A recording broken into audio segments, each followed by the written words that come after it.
Before you have this baby, I want to save you from worrying about approximately 5,000 things that you're going to see your newborn do that are going to make you wonder, is this normal? Newborn sleep is weird. They're noisy. They move around. They might fight the swaddle even though they need it. And daytime sleep can feel completely different from nighttime sleep. So let's talk about what you actually need to know and what you probably don't need to panic about. So at the Cradle Coach, we have worked with over 5,000 families in the last 12 years, and we have seen the craziest things when it comes to newborn sleep. And we are here to break everything down so that you know exactly what you need to know going into this, so that you are not finding yourself spiraling in the middle of the night, wondering if everything is okay and what is going on with your child. Newborn sleep is genuinely incredibly different from an older infant sleep. So a lot of times what moms are seeing all over the internet is geared towards older babies. And it's hard to know what applies to your baby at their age versus what is actually more for an older baby. The goal during the newborn stage is not perfect sleep. And in reality, that's not going to happen. You're not wanting to get your baby on a rigid schedule. That's not realistic for this age range, and it's not what they need. So we're going to fully unpack again how newborn sleep is weird and noisy and all the things. We're going to talk about swaddling and what you need to know when it comes to that. And then we're going to dive into why daytime sleep tends to be harder and what you can do to make things feel just a little bit easier. So first, newborn sleep is likely going to look very different from what you're expecting right now. Newborns tend to have very active sleep cycles. It's just part of how they sleep. And so you will notice that your baby is going to make a lot of noises in their sleep. They're going to grunt. They're going to make little whining noises. Sometimes they'll smile in their sleep, which is freaking adorable. And other times they will literally make sounds that sound like they are crying, but they are still asleep. You'll also notice that your baby is very active when it comes to movement. So they will be kicking around, moving around, squirming, moving their arms and things like that. And so a lot of times it's very difficult to know, are they actually asleep still or are they actually awake? And so what I always recommend doing is if you are noticing that your baby is making a lot of noises or moving around a lot, actually lean over the bassinet, physically look at them, see if their eyes are open. If their eyes are open, they're probably awake. If their eyes are still closed, they're probably still asleep. And so sometimes it's just a matter of letting them kind of transition through that little active period, and then they'll get right back into like quiet sleep. But the big thing to understand is that this is very, very normal. It's just part of how they sleep at this age. And so a lot of times the mistake that parents make is they will hear them making these little whining noises or they'll see them moving around, and we want to respond to our baby. So we immediately jump in and grab them and scoop them up out of the bassinet, and then they wake up and they're like wide awake. And in reality, your baby was actually asleep and we just woke them up on accident. So I just want you to be aware of this so that you know going into it, this is what they do. You know to look for this. And whenever this starts happening, you can be like, oh yeah, I heard about that. Marli told me that this was going to happen and now it's happening. And so you'll be able to, in that moment, feel like you are smart and you know what you're doing. And you can look at them to see if they're actually awake before we end up accidentally waking them up. So the newborn stage feels so much easier whenever you understand what to expect versus going into it completely blind and hoping for the best. And I just wanted you to know that we do have a newborn course that walks you through literally everything that you need to know about newborn sleep. It is normally $77, but viewers of this video only are getting a discount. So you can get it for only $50 through the link in our description below. This is a great opportunity to get a complete resource. The information I'm sharing with you today is awesome and it's a great starting point, but this is a complete resource that is going to walk you through, again, literally everything that you need to know. Okay, so next, let's talk about the swaddle. So earlier during active sleep, I talked to you about how your baby's arms will be flailing or they'll be moving around a lot. This is what the swaddle is for. So there is a thing called a Moro reflex. And basically what that means is that your baby will do a like startle reflex where they will just out of nowhere jerk their arms out like that. And that obviously, like it would with us or anybody else, that makes them wake up. And so if they were in a deep sleep and then all of a sudden the startle reflex happens, they, their eyes pop right open. Sometimes they start crying. It jerks them out of that sleep that they were in. And so the swaddle serves the purpose of helping contain them, help them feel like they are safe and secure, just like they were in the womb, and also help contain their arms so that that startle reflex, that Moro reflex, doesn't happen to the extent that it would without the swaddle. So that is the why behind actually wanting to use a swaddle. A lot of times newborn parents will come to us and they will say like, nothing is working. My baby is up all the time. The startle reflex is crazy, but she hates the swaddle, so I don't use it. And that is a super common reaction. I remember doing it as well with my 3 kids. But the reality is they probably don't hate it. They're just not used to it.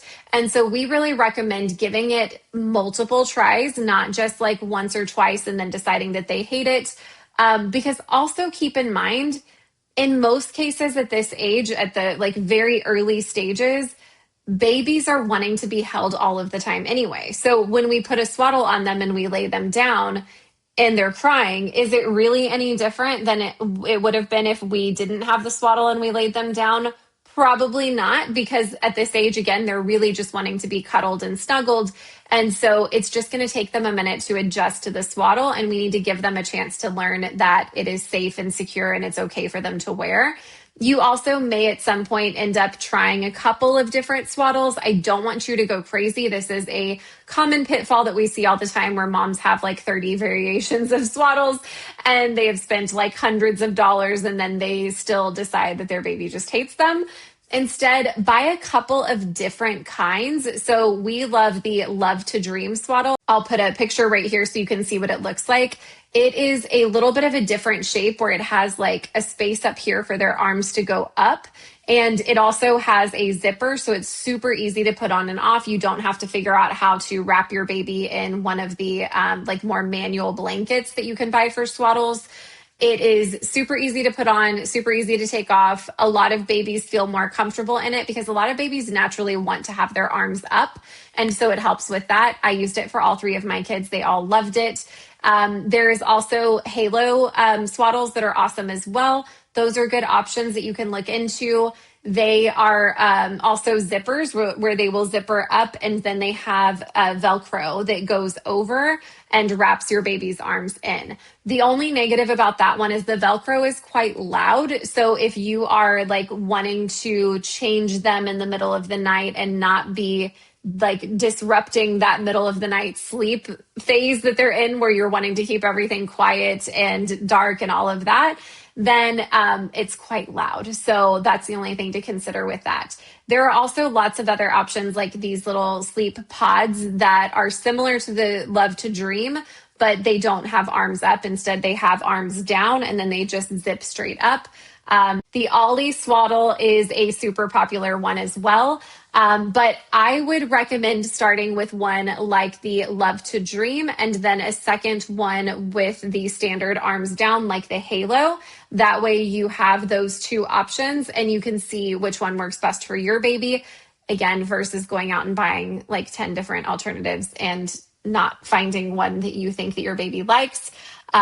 Because ultimately, it's not really about trying a bunch of different ones. It's just about being consistent and letting your baby get used to it. Now, one thing to understand here, and you might forget this between now and when your baby is this age, so come back to this. Your baby will need to stop wearing the swaddle once they hit 12 weeks of age or when they start showing signs of rolling, because then it's not safe for them. If they are rolling over, then they don't have their arms free to be able to get their face, away from something that is maybe covering it or something like that. So we always want to stop the swaddle once your baby is at the age of 12 weeks or when they are showing signs of rolling, whichever one comes first. Okay, so let's talk about daytime sleep. Daytime sleep, really at all ages, is typically more difficult for babies to establish than nighttime sleep is. So in the very beginning, you're just going to be like, Marli's crazy. She doesn't know what she's talking about. Everything is hard, all of it. And that's true. In the first couple of weeks, sleep is just difficult. We're just getting sleep wherever we can fit it in. Your baby is feeding all the time. It feels like you're just constantly feeding, trying to put them to sleep, feeding, trying to put them to sleep. That is very normal. Ask for help, get help from friends, family members so that you can get some sleep and so that you're not going completely insane. But just know that that is normal. After sleep gets a little bit more established around, 4 to 6 weeks, then you will notice that daytime sleep, you're going to be like, why are these naps like 20 freaking minutes? Why can I not get my baby to sleep longer than 20 minutes at a time? Whereas overnight, you might be getting 2 to 3 or even more hours at a time. And you'll notice that daytime is just continuing to be a struggle, even as you get into like 3 months old, 4 months old, and beyond. And so there is a good reason for that. The sleep drive that we all naturally have is called sleep pressure. And that is what builds during the day. And then overnight, it is the highest that it ever is whenever your baby is going to sleep at their bedtime. And then throughout the night, sleep pressure wears down as they sleep longer and longer and longer. When they wake up in the morning, sleep pressure is at its lowest, and then it just, again, rebuilds throughout the day. So that is why naturally naps are a little bit more difficult than overnight sleep because sleep pressure is lower. Therefore, the drive to sleep is lower. So you will probably see that even once your nights get a little bit better, daytime sleep is still like making you want to pull your hair out. And that is completely normal.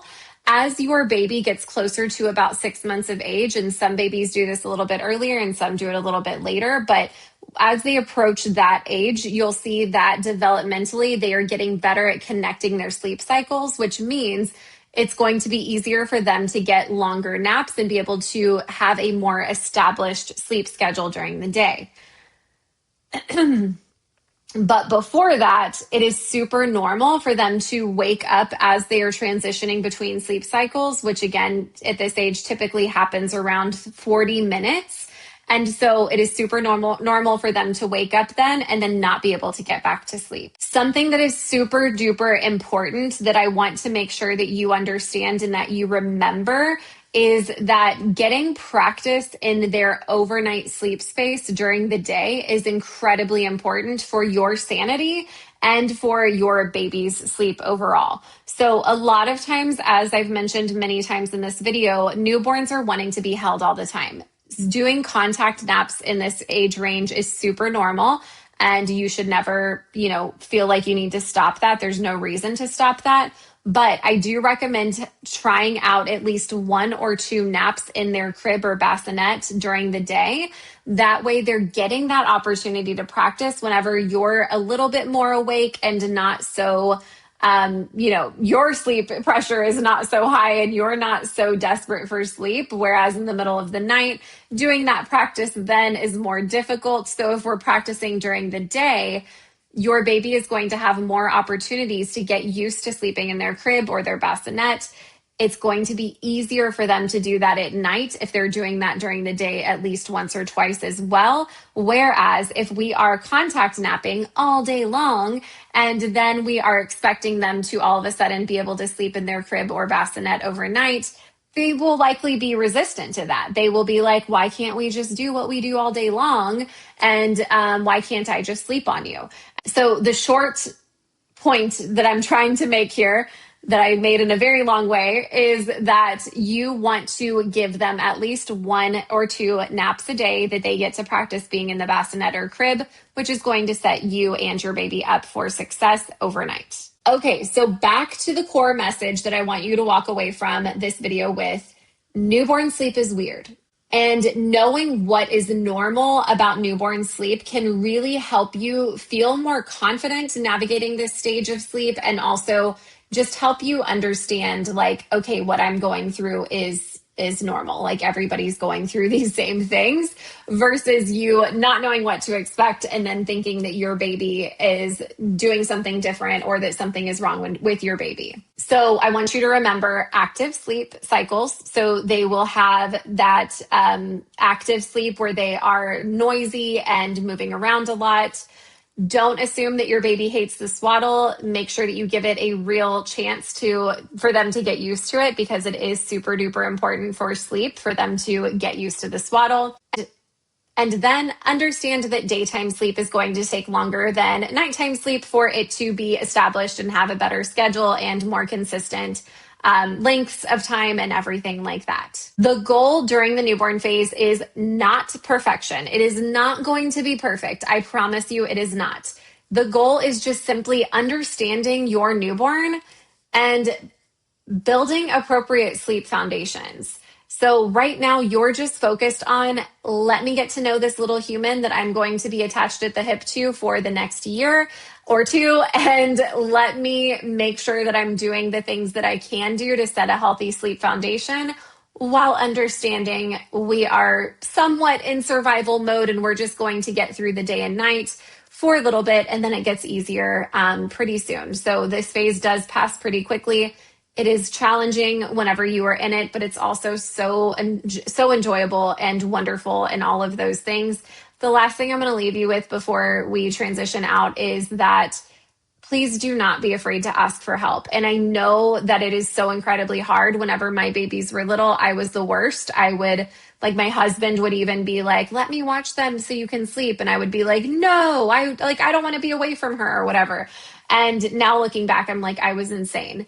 And I think I just wanted to feel like I knew everything or like I had everything under control, when in reality, the exhaustion was freaking killing me. So ask for help. Don't be afraid to let somebody come help when they are asking. Don't be afraid to reach out to your mom, your mother-in-law, your sister, your cousin, anybody that you trust to take care of your baby, and just say like, I need help, and I would love if you could come watch them for literally just 2 hours so I can get 2 hours of uninterrupted sleep. That is so much better than you being in a position where your mental health is being affected because you are not getting the sleep that you need to function as a normal human being. All right, so that is it for this video. I hope that was helpful. Please save this video if you are still expecting, and that way you can come back once your baby is born so you're able to refresh on these things. If your baby is already here and you are in a phase where you are thinking about night weaning and whether your baby is ready to night wean, I want to recommend that you go watch our video on the 3 signs that your baby is ready to drop night feeds, and that will be super helpful as the next step for you. All right, I will see you back here next week for our next video.